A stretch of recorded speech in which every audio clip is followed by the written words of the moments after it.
Looking at guys like Jared Vanderbilt, Jake LaRavia, Marcus Smart, pretty much the entire bench rotation, and maybe somebody that was on the outside looking in, that might be a part of the rotation post LeBron injury. How might that look? Let's talk about it and talk about their best starting lineup options, how their entire rotation should or maybe will look post LeBron injury, who will get more playing time, who might actually enter the rotation that might not have been part of the rotation before LeBron got hurt, and simply how the entire thing likely will look without LeBron in there. So without further ado, beginning with their starting lineup and the best options for it in my opinion. Again, you can probably pick between Jared Vanderbilt, Marcus Smart, or Jake LaRavia as kind of your best options to go with. I would personally go the Jared Vanderbilt route, the guy that's actually been a part of the starting lineup. You know, that was a couple of years ago and there are a few guys that are removed from it, maybe an Anthony Davis for example, but there is still some team continuity with him. Obviously he was a part of their team, whereas neither Jake LaRavia nor Marcus Smart were, so there is some continuity and chemistry there with him. Then the fact that Vanderbilt's actually healthy and has been highly complimented by JJ Redick, the fact that he's the best defender among them. Yes, Marcus Smart is still very good defensively himself, but I'd say Vanderbilt when healthy is a bit more versatile than Marcus Smart, is able to defend 1 through 4 on the court, isn't a bit small to defend big wings, so yes, he can actually take on that matchup. Overall, I definitely pick Jared Vanderbilt here, a guy that truly can defend 1 through 4 on the court, no matter if you're talking about a big wing, small wing, guard, off ball, on the ball player. Vanderbilt can take on that matchup and usually do it fairly well, if not even win the matchup too. Then when you factor in the rebounding with him, that way it's not all on DeAndre Ayton, and Vanderbilt actually can help him out here. Is the second best rebounder on their team and probably one of, if not the best rebounding wing in the entire NBA, so that's another thing to point to with him.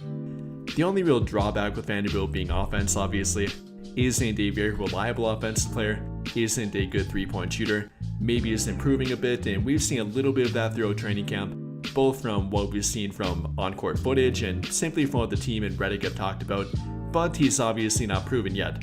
Only a 28% career 3-point shooter, that's where he shot last season, and if he replicates that again, then it might be a bit tough for them offensively. With Vanderbilt on the court, they're a bit limited, both in regard to scheme and obviously floor spacing too. That's something that Vanderbilt can hamper them with rather than help them with. So if that would become a problem, or maybe something they want to outright avoid to begin with, then maybe they would go the Marcus Smart or Jake LaRavia route. Again, yes, probably not as good defensively, not as versatile compared to Vanderbilt, but also not terrible defensively. Marcus Smart is obviously very good and is a former defensive player of the year, so can point to that with him.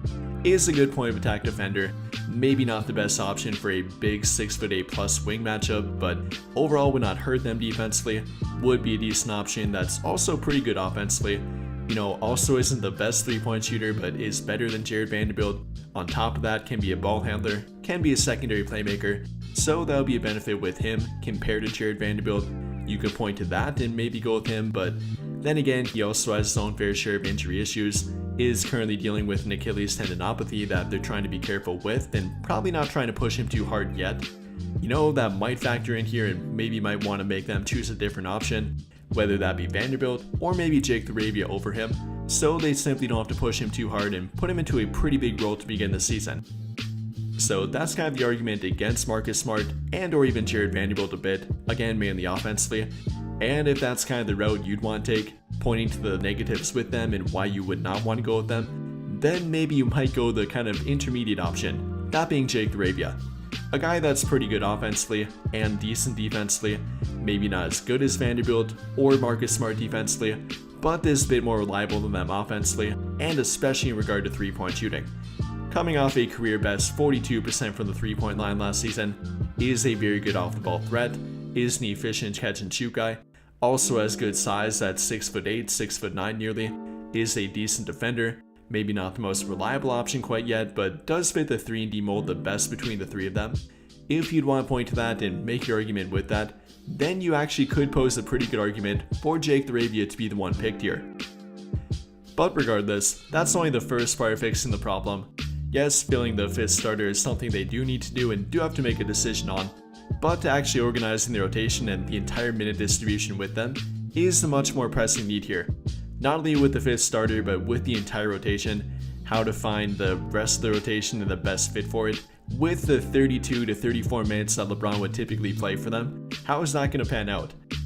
Well, in my opinion, the pre-injury rotation looks something like Luka playing 35 minutes per game, Austin playing between 32 to 34 minutes per game, Rui playing 28 to 32 minutes per game, Ayton playing 28 to maybe 30 minutes per game, then the bench unit with Marcus Smart playing 21 to 24 minutes per game, Vincent playing between 10 to 15 minutes per game, LaRavia playing between 18 to 22 minutes per game, Vanderbilt playing between 15 to 20 minutes per game, then with Jackson Hayes playing between 10 to 15 minutes per game. Then with the occasional guys like Dalton Knecht and Maxi Kleber getting some kind of matchup dependent minutes. But now with LeBron being out, that definitely will change a bit. The starters won't change that much, I mean a little bit. Luka may be playing 1 to 2 minutes per game more, hopefully not too much more though. Same thing with Austin and Rui, maybe jumping from 32 to 34 minutes per game for Austin to 33 to 35. Rui jumping from 29 to 32 to 30 to 33, and that kind of being the basis for it. But between Jake LaRavia, Marcus Smart, Jared Vanderbilt, and the guys that were currently projected to come off the bench, I think they'll be more heavily affected. Likely with a guy like Jared Vanderbilt, for example, going from 15 to 20 minutes per game, now to probably 18 to 24 minutes per game, and possibly becoming that fifth starter. Or for Jake LaRavia, going from 18 to 22 per game, up to probably 20 to 25 minutes per game, possibly even slightly more than that. Same with Marcus Smart, going from 21 to 24 per game, up to probably 24 to 27 per game.